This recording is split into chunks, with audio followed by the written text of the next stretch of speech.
Have a good night. How is it that you're never scared? Who says that I'm not? What are you scared of? Let's see. Being by myself. I'm scared of ending up alone. What about you? Those things out there. What if the people are still inside? What if they're trapped in there without any control of their body? Scared of that happening to me. Okay. First of all, we're a team now. Okay, we're gonna help each other out. And second, they might still look like people, but that person is not in there anymore. Henry says that they've moved on, that they're with their families, like in heaven. Do you think that's true? I go back and forth. I mean, I'd like to believe it. But you don't. I guess not. Yeah. Me neither.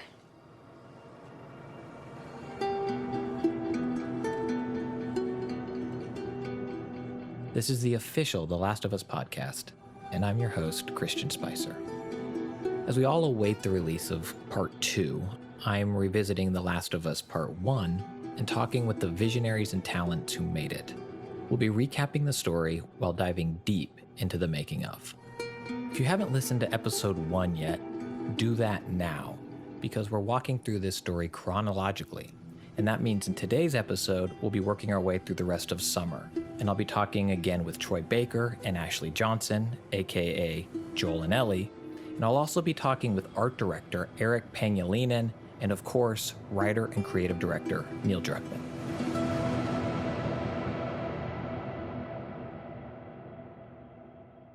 Now, last we left off, Joel vowed to transport Ellie to the Fireflies after leaving behind his recently infected partner, Tess.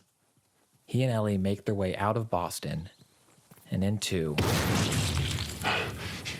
Jesus! Whoa, man. What the hell was that? That would be one of Bill's traps. Your friend a bit paranoid, maybe? That's putting it lightly. What's the deal with this guy? Well, he helped us smuggle stuff into the cities. He knows how to find things. Well, let's hope we don't blow up trying to find him. Ellie, come on, just... Oh, shit! God. I got you. Damn it, Bill! What just happened? Another one of Bill's stupid traps. Cut that rope, and it'll bring me down. On it! Shit, here they come. Joel! Just hang to the rope. Ellie, how's it looking? I'm going as best I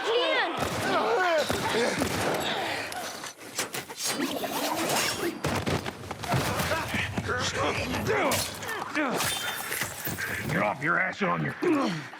We're meeting Bill, which as a player, I expect Bill to die. I expect to like Bill. I expect Bill to die. And I expect Joel and Ellie to be worse off because of it. Who is Bill to Joel? And then in that moment, who is Bill to Ellie coming into this from a new perspective? You know, when we work on the story, we write everything on index cards and we outline it on this big cork board, and every section has a purpose. So one of the things we wanted to explore in this story is like, how are people surviving? The people that are kind of situated in a place, what do they do to survive? We've seen so far the military, which is surviving by these very kind of oppressive means. It means people don't have freedom of movement. They might not have as much food as they want to, but they're mostly protected from the infected. That's one version. And then we want to say, okay, what if someone could survive by themselves? So it does two things. One is it sets up, okay, here's another way to survive in this world. And what are the pros and cons of that? But the other thing is it reflects, it's almost like Bill's living, he's taken Joel's philosophy, or what Joel believes his philosophy is, to the nth degree. It's like Joel believes like you don't get attached to anyone. That sort of shit's good for one thing. getting you killed. You live by yourself, and that's how you survive. And I realize it's got to be just me. And we get to see, okay, well, this is what that looks like. Bill, it ain't like that. It's Bullshit. It is just like that.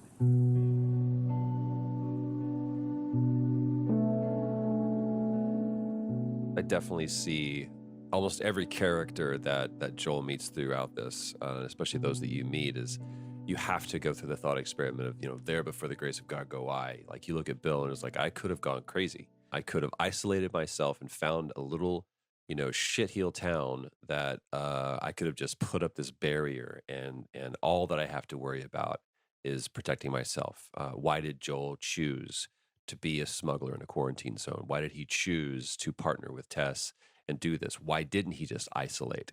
But I definitely do look at that relationship with Bill, which is primarily, we know that Bill and Tess are kind of like that's the relationship, right? Joel is always kind of on the outside of that. He's the plus one. So that's why it's kind of a tenuous relationship when you see Bill. It's like, hey, I'm friend, when they first meet, and the relationship between the two of them is contentious. It's like, you and I have commerce together, but we're not friends. It's almost like Bill is Joel's weed dealer. It's like, hey, we're cool, but this is the limit of our relationship. And to me, it was always a very interesting choice that Neil made in the script to. When Bill brings up Tess. How in the hell is Tess okay with this suicide mission? It's actually her idea. Really? Yeah, this is right after Tess has died, and there's not that. Tess is dead, and I've thought about that moment a lot. And did Joel not tell Bill that because it's like, then you and I have nothing to do with each other? Because the only reason why Joel is in front of Bill is because he needs something. He needs a car.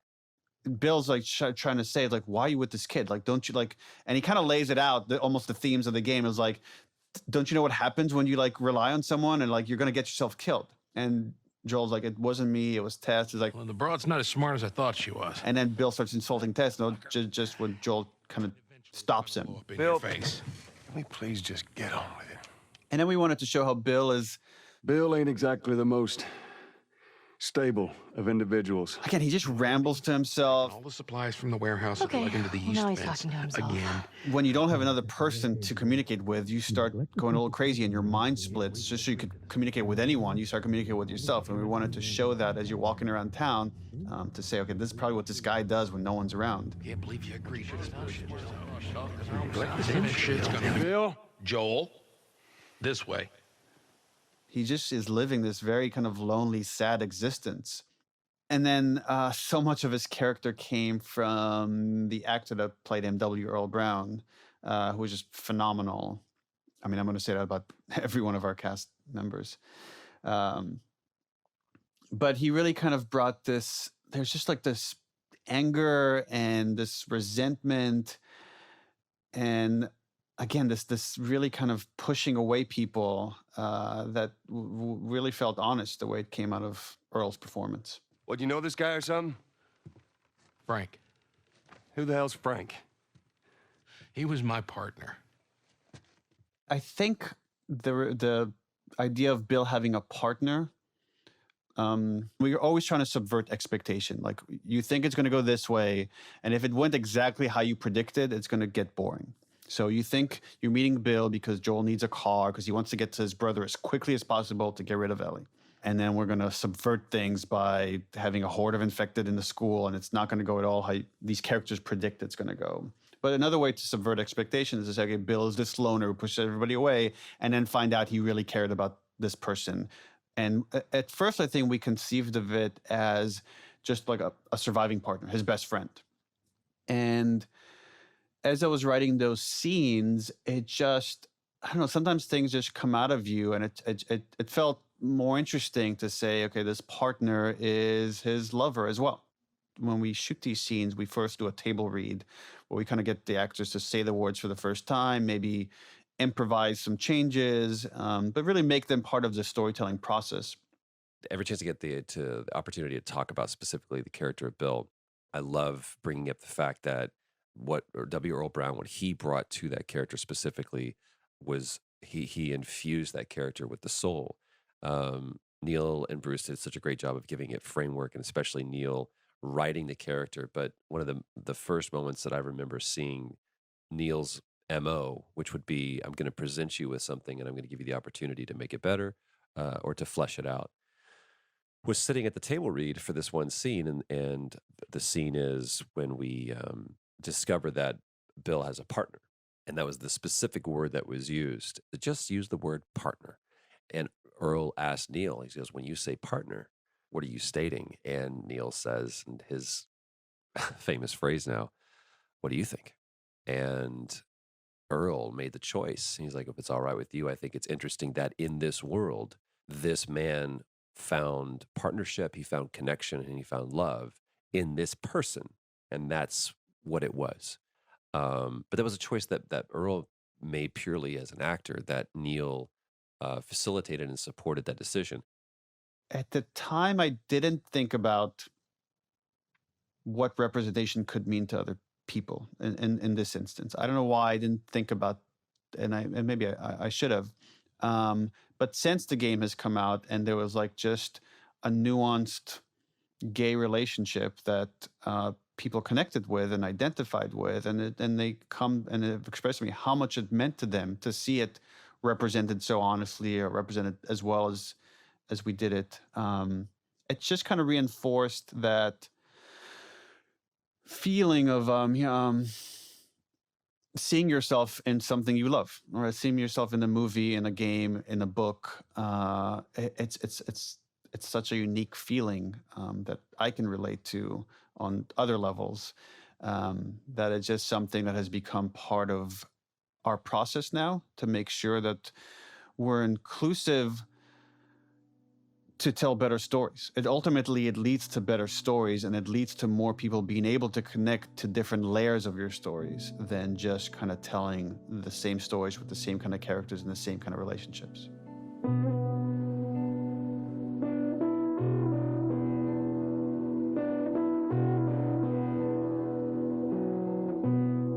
Hey, look at that. Let me use that. I'm a pretty good shot with that thing. How about we just leave this kind of stuff to me? Well, we could both be armed. Cover each other. I don't think so. So we got shotguns and bombs. What the hell are we doing with them? Well, every few weeks this military caravan rides through town. I assume they're out looking for supplies. I mean, you'd be amazed at the shit that they overlook. Anyway, a few months back, they were rolling through and they get overrun by this horde of infected. They were all over the truck. It plows right in the side of the high school.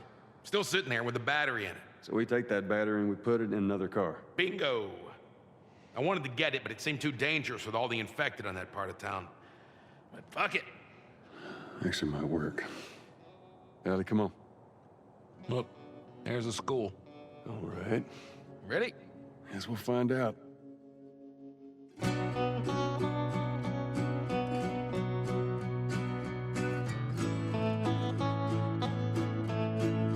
My name is Eric Pangilinan, and I'm the art director in Last of Us 1. I'd love to start broadly for people who may not know. And for me, what is your role as art director?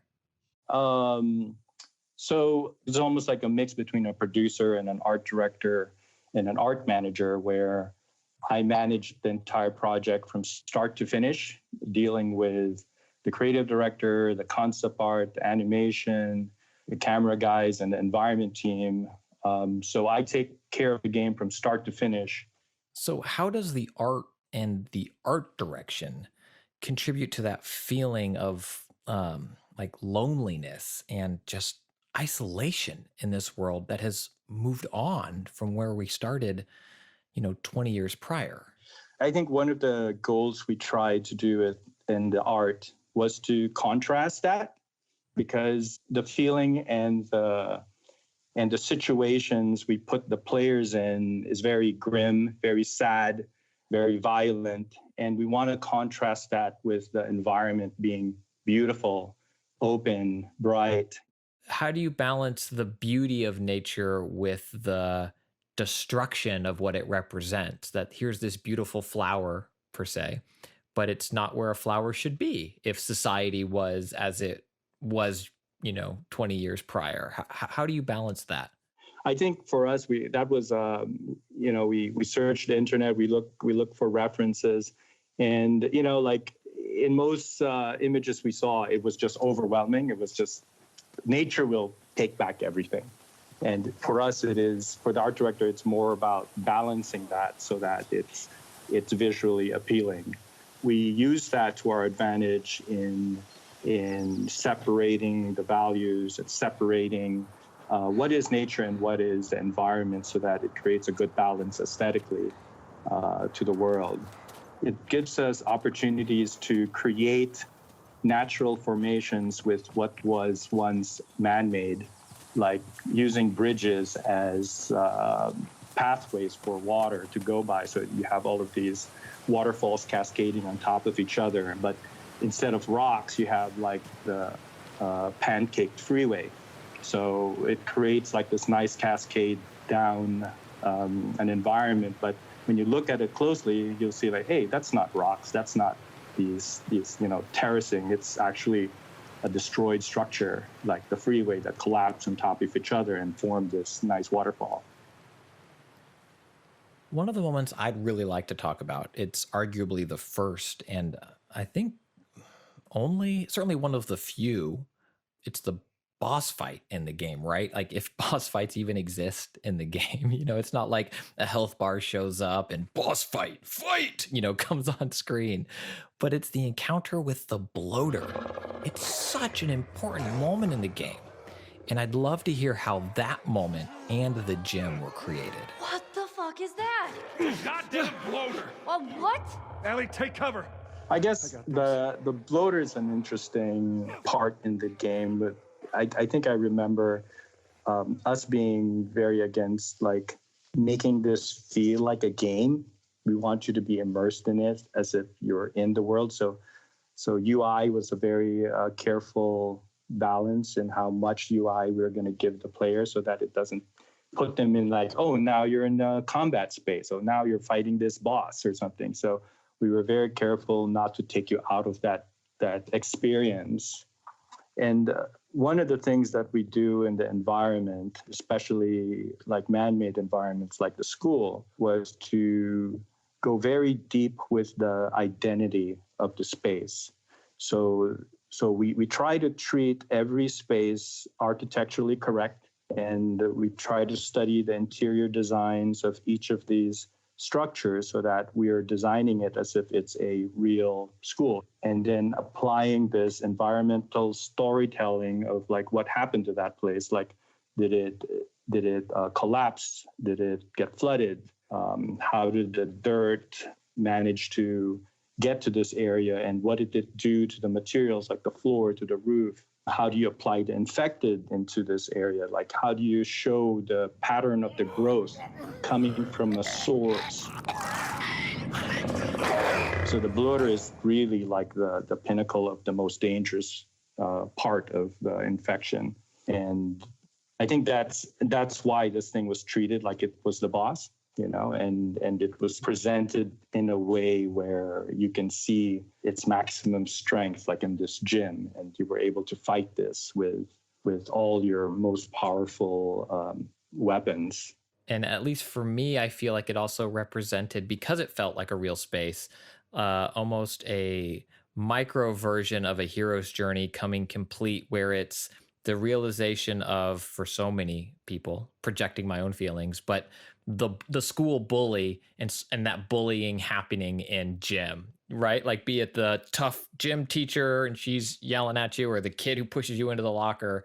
And here's Joel, this man's man, survived everything so far, taking on the bully in the school gym. Yeah, I've never seen it that way, but yeah, that does make sense. And I guess that's why it's like the boss fight, right? Like you have to up that thing with the danger of the situation with something bigger. And I think for us, that was the solution. And it's something that, if you were stuck with in an enclosed space, you'd be totally screwed. And so like getting introduced to the bloater in this big gym is actually great, because it gets you prepared for the other situations, which would be a lot hairier than this.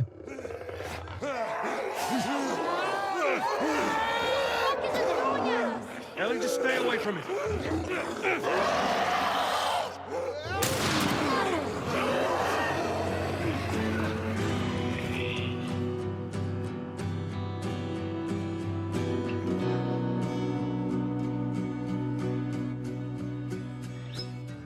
They destroy the bloater and make their way out of the high school.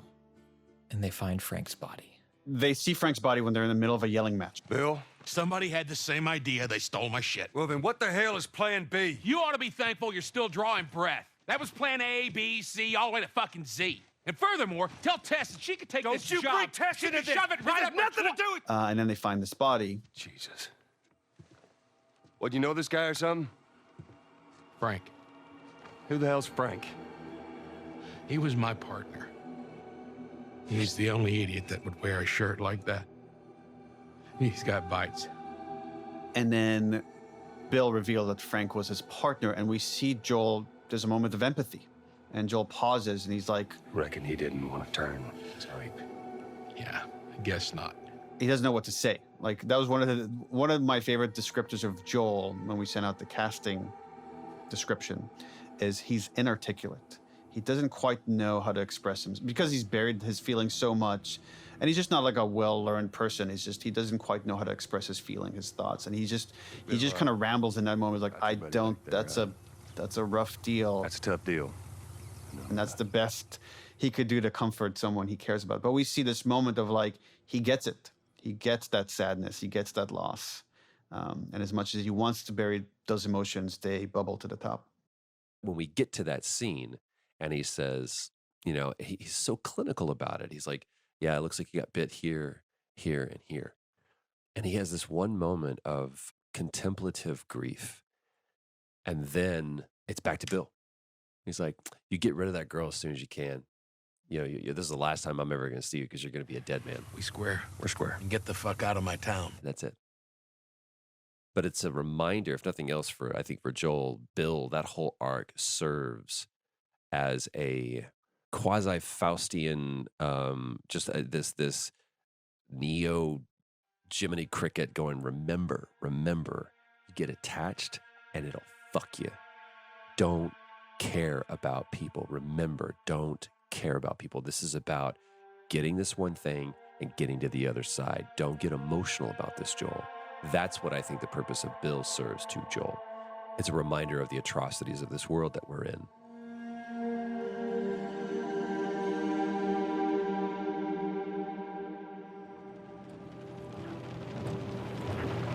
Oh, man. Hey, what happened to sleeping? Okay, I know it doesn't look like it, but this here is not a bad read. Only one problem. Right there. To be continued. I hate cliffhangers. Where did you get that? Back at Bill's. I mean, all this stuff was just lying there. That scene, I think, was the first scene we ever wrote for that game. And it was used to cast Ellie and Joel. And it was just because we knew like there's so much like violence and intensity and drama in the story that we need to balance it with lighthearted moments. And that's why it was so important to get the kind of levity that's in the scene and the kind of chemistry that these characters needed to have in this scene. So in that instance, it was like, well, what would Ellie steal from Bill? And she steals all sorts of stuff. But I remember the comic book was just the first inkling we had that, oh, Ellie would be into comics and there would be such a rarity in the world that she would get excited every time she found a comic. And then that later turned into its own mechanic that as Joel, you can, as you're exploring, you could find these comics and then you gift Ellie. And it was another way systemically to build in their relationship. And Neil, you've created real comics. You wrote real Last of Us comics. So did American Dreams already exist at this point? Were you teasing it? Or is it something that came to you later? Yeah, no, when the scene was written, there was no thinking that, oh, there'll be an opportunity here to make a comic book with Faith Erin Hicks, someone I admire. I just love comics, and I've loved comics almost my entire life. That's where like I'm trying to think what a teenager would be into, that I just immediately gravitated towards that, which is comics. Again, I grew up in Israel when I was young, and at the time we didn't have, when I lived there were no comic book stores. So like one day my dad came back from the US and brought my older brother a Batman comic. And I was like, 7 or 8, and I was just blown away by it. It just left such an impression on me. And then it was all about how do we get more of these things. And when we finally moved to the US, as a kid, I just collected like boxes and boxes of comics, and I could just devour them. Well, better than nothing. Oh, I'm sure your friend will be missing this tonight. It's light on the reading, but it's got some interesting photos. Now, Ellie, that ain't for kids. Whoa! How the hell would he even walk around with that thing? Get rid of that. Well, hold your horses. I want to see what all the fuss is about. Oh, why are these all stuck together? I'm just fucking with you. Bye-bye, dude. I think those moments are so important in the game because it is heavy. And we need to have those moments to just sort of all have sort of a collective sigh of relief to have a break for a moment. And, you know, with the porn magazine, for instance, it's so funny because, you know, when we were talking about it, I don't think that I ever would have talked to my dad about a porn magazine, let alone talk about a porn magazine in that way. But that just shows how interesting Joel and Ellie's relationship is. And the whole joke where she asks why the pages are stuck together and he panics, but she's fucking with him. She knows. And it's so good because you think it's going to be a moment where Joel is panicking and he's like, oh man, I got to have the birds and the bees conversation with her. And she's like, nah, dude, I already know about all that shit. It's fine. It's just this beautiful sort of moment of him thinking, oh, I need to be a parent in this moment. And she's like, no, it's okay. I've raised myself to a certain degree. There's a lot of stuff that I already know, but we can joke about these things together because that's just what life is now. You know, for us, it takes us a long time when we start forming a friendship or a relationship to really put our sense of humor out there because you don't know if your sense of humor is going to line up with somebody else's. If you say something, are they going to find that funny? Are they going to find it offensive? And sense of humor is such a big part of who we all are and the things that we find funny, which doesn't make any sense from one person to the next person. But I feel like being able to share that with someone is the biggest sign of comfortability. And the fact that they get to that place and they start joking around and having a fun time, it shows their closeness and how this time that they've spent together and this journey that they've gone on, they're getting closer and they care about each other and they're starting to enjoy each other's company. And that needs to happen. That needed to be there.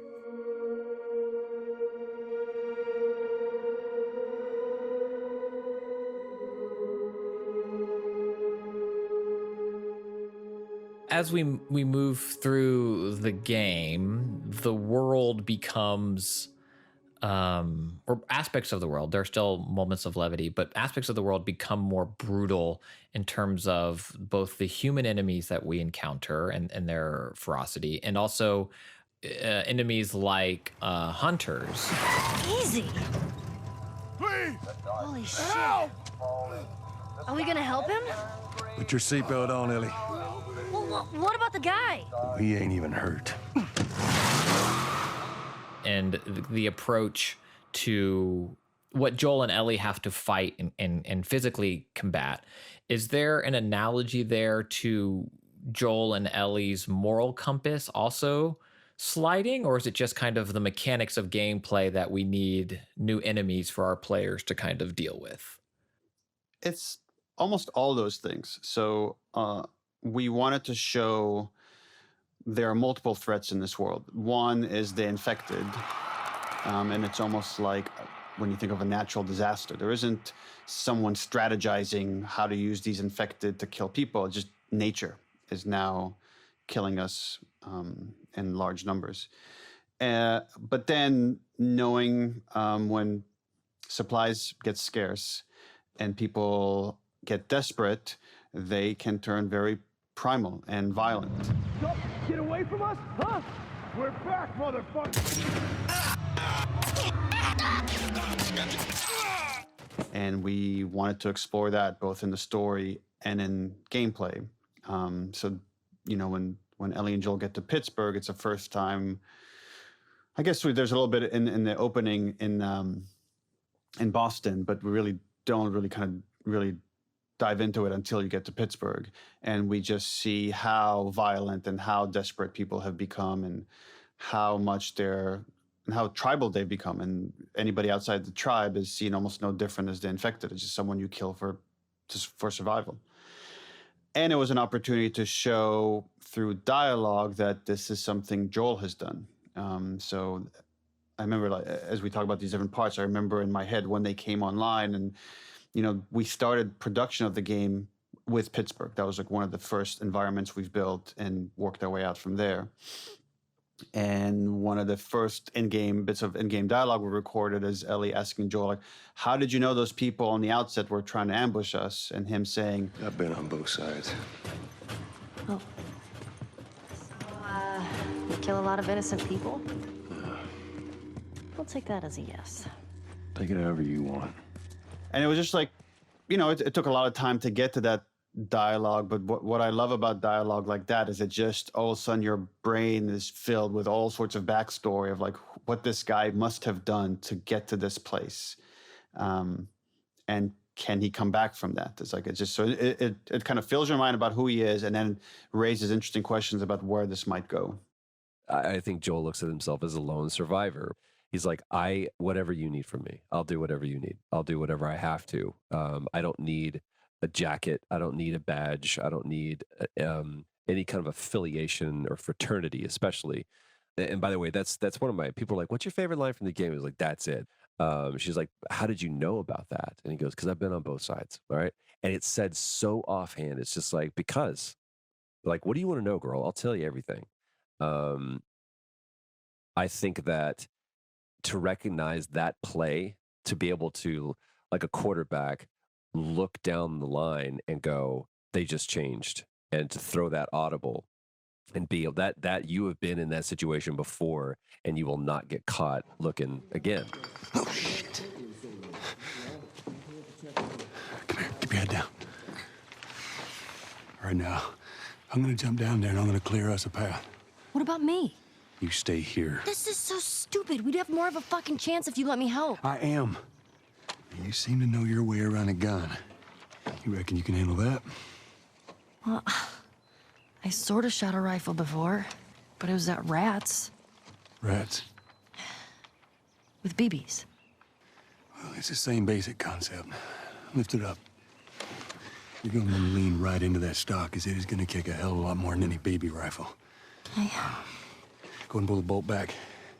Just tug it. There you go. And as soon as you fire, you're gonna want to get another round in there quick. Listen to me. If I get into trouble down there, you make every shot count. Yeah? I got this.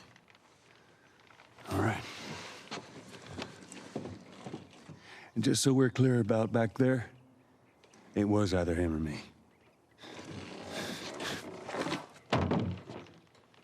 You're welcome.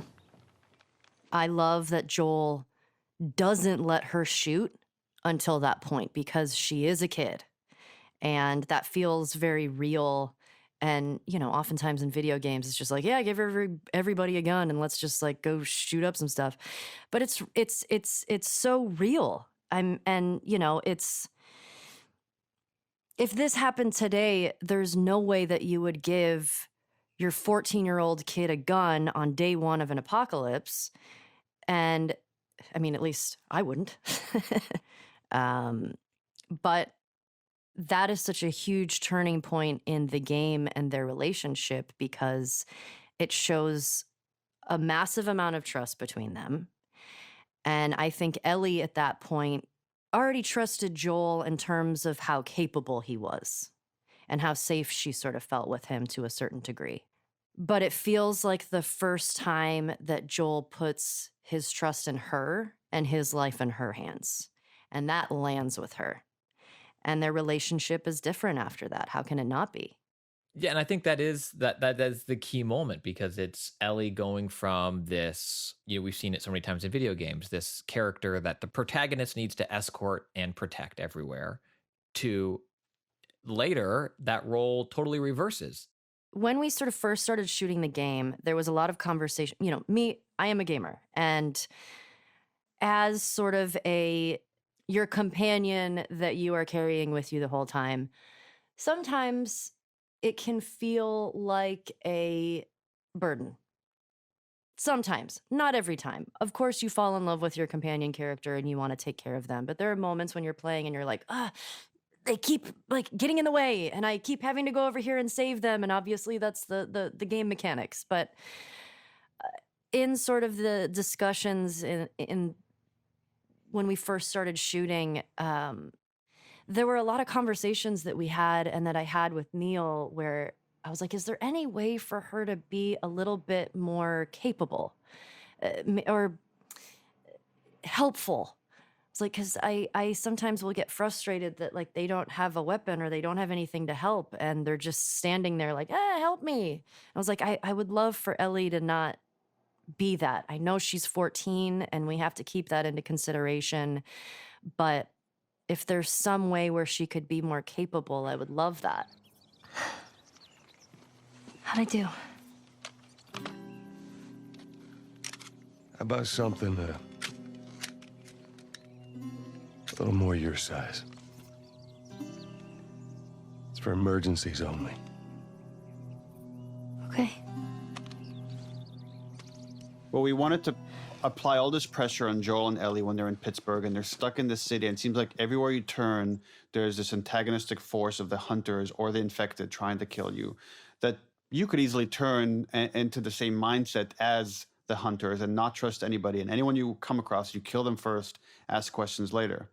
And we see the difference between Joel and Ellie when they come across these two people with Henry and Sam, and Joel's instinct is to just kill them because Joel has seen too much go wrong. It's actually the kids in this scenario of Ellie and Sam that bring pause to everything. Joel, stop! Look! Leave him alone. Easy, son. Just take it easy. It's all right. They're not the bad guys. Lower the gun. Yeah, I thought you were one of them, too. Then I saw you. If you haven't noticed, they don't keep kids around. I'm Henry. This is Sam. I think I caught your name was Joel. Ellie. How many are with you? They're all dead. Hey, we don't know that. We can help each other. Ellie. Safety in numbers and all that. She's right. We could help each other. So it became interesting from a dramatic standpoint to say, okay, now you're gonna have to trust someone, a stranger. Can you do that? Is it okay to do that in this world? And they take a chance on them. And now that we have these two kids, where again you've been in just this nothing but survival mode. Ellie has just shot a person for the first time. She's lost some of her innocence, so she's in a different mindset. But now when we bring Sam in and someone her age, we get to see them kind of joking, and Henry even comments on that. Wow. All right, ready? Ow. A blueberry hurt you? It's been a while since that boy even cracked a smile. She doesn't seem bothered by all this. So it was an opportunity that we jumped on to explore the innocence of kids, even in horrific settings. And you read about this quite a lot, where people have to find levity, no matter what the situation is. And it happens in Holocaust. It happened in like even in some horrible situations in our world. You find stories of how people have found ways to keep themselves human.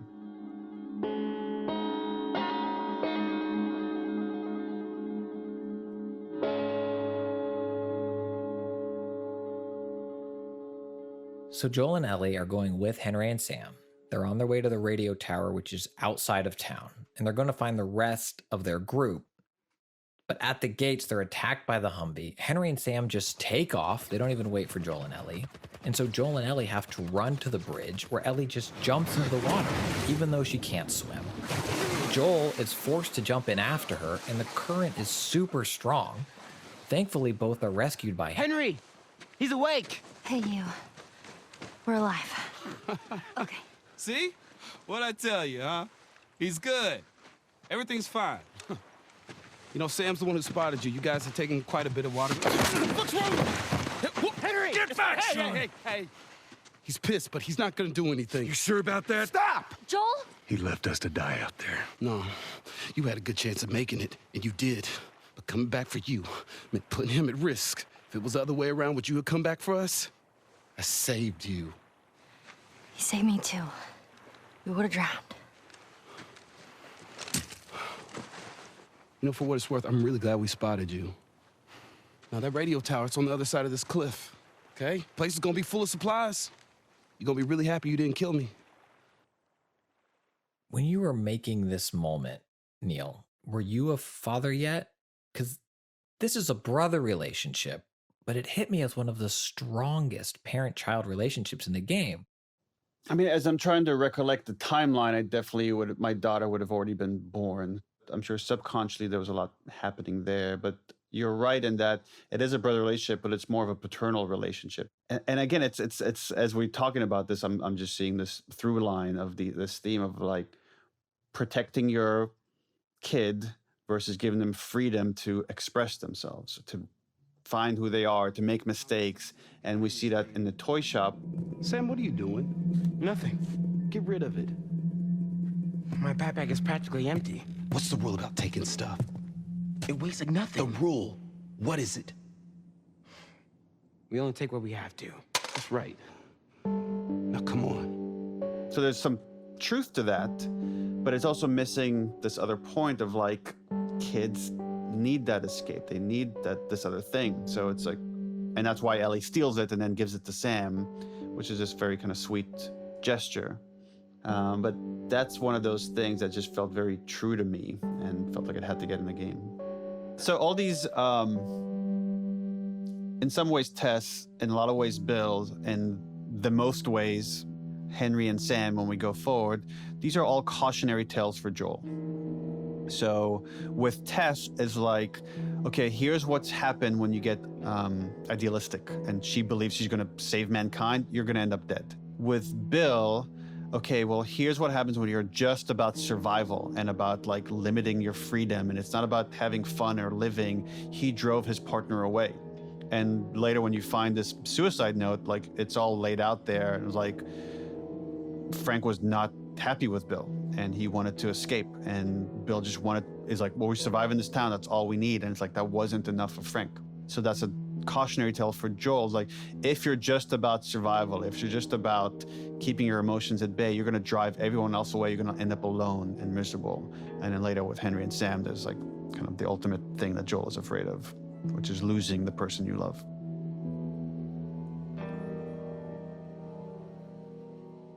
There's a piece of concept art that was one of the first, and if anybody has the collector's art book of The Last of Us, it's the kind of sepia-toned sketch. It's a picture of Joel and Ellie at a campsite, at a fire, and they're laughing.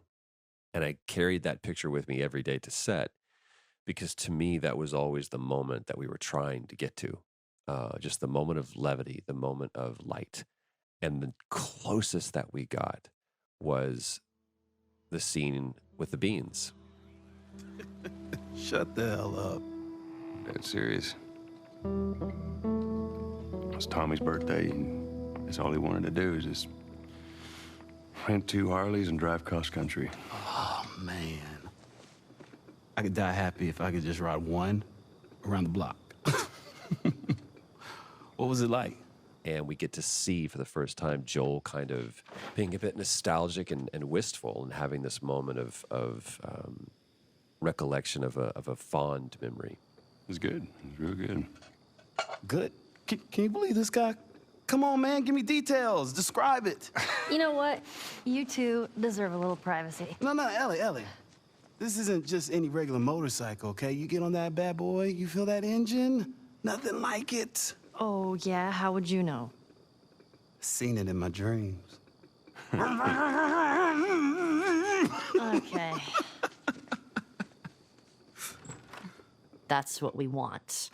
And that's what we need. We, at the end of the day, just need a basic human connection. And I think that's something that is very important to Ellie because you don't have all of this external stuff. You know, she doesn't have going to the movies or staying at home playing video games or, you know, going out to the park and playing a game of soccer.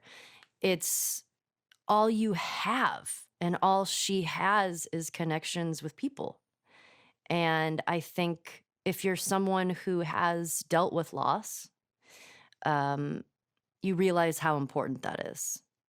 You know, and I think that's one of the main reasons why she gets connected with the Fireflies, because the Fireflies are simply trying to save humanity and save that connection. And I think it still goes back to her still trying to find meaning to all of that. Well, it's safe to say those two have officially bonded. Did Henry send you? No? Why would Henry send me? To make sure I'm not fucking up somehow. I'd say we all did pretty good back there. Especially you. Is everything all right? Yeah, everything's fine. Okay. Well, have a good night. How is it that you're never scared? Who says that I'm not? What are you scared of? Let's see. Scorpions are pretty creepy. Being by myself. I'm scared of ending up alone. What about you? Those things out there. What if the people are still inside? What if they're trapped in there without any control of their body? Scared of that happening to me. Okay. First of all, we're a team now. Okay, we're gonna help each other out. And second, they might still look like people, but that person is not in there anymore. Henry says that they've moved on, that they're with their families, like in heaven. Do you think that's true? I go back and forth. I mean, I'd like to believe it. But you don't. I guess not. Yeah. Me neither. All right. I'm pooped. I'll see you tomorrow.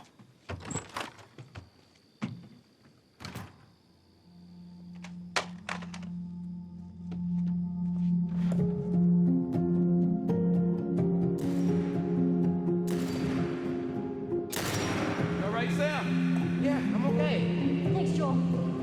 All right. We did it. We should move. No. Sam!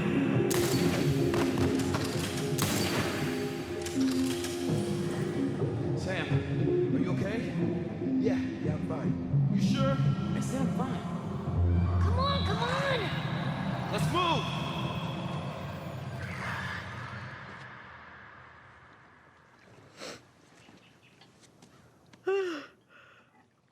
Damn.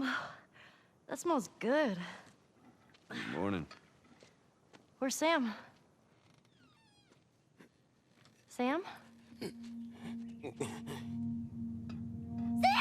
The hell? Shit, he's turning! That's my fucking brother! Screw it!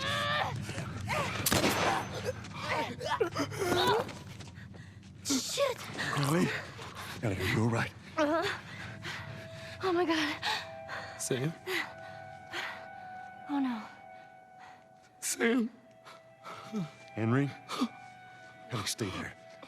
Henry, What have you done? I'm gonna get that gun from you, okay?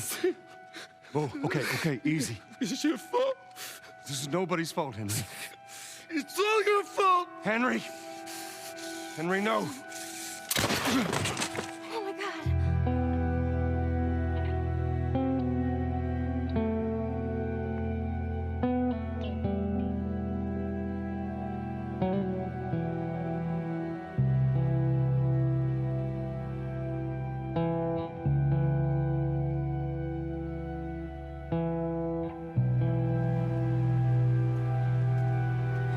Next week on the official The Last of Us podcast. Jackson County. Means we're close to Jackson City, right? Shouldn't be more than a few miles. You ready to see dear old brother? I'm just ready to get there. You nervous? I don't know what I'm feeling. I believe that it's one of the most important moments in their relationship because they both, to some degree, are opening up about some heavy stuff. And granted, it's a bit of a heated exchange, but they're getting stuff out. They're both trying to figure out how much they actually do care about each other.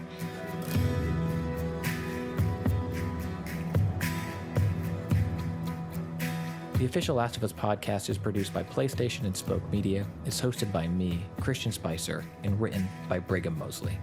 Our Sony PlayStation team includes Charlie Yater, Christian Cardona, and Carrie Surtees. Our Naughty Dog team includes Arnie Meyer and Scott Lowe. Our production team is Carson McCain, Kelly Kolf, Trey Jones, Reyes Mendoza, and Alicia Force. This episode was mixed by Evan Arnett, who contributed additional sound design and music. Today's episode included interviews with Neil Druckmann, Troy Baker, Ashley Johnson, and Eric Panyolinen. Executive producers are Aaliyah Tavakolian and Keith Reynolds. Thanks for listening.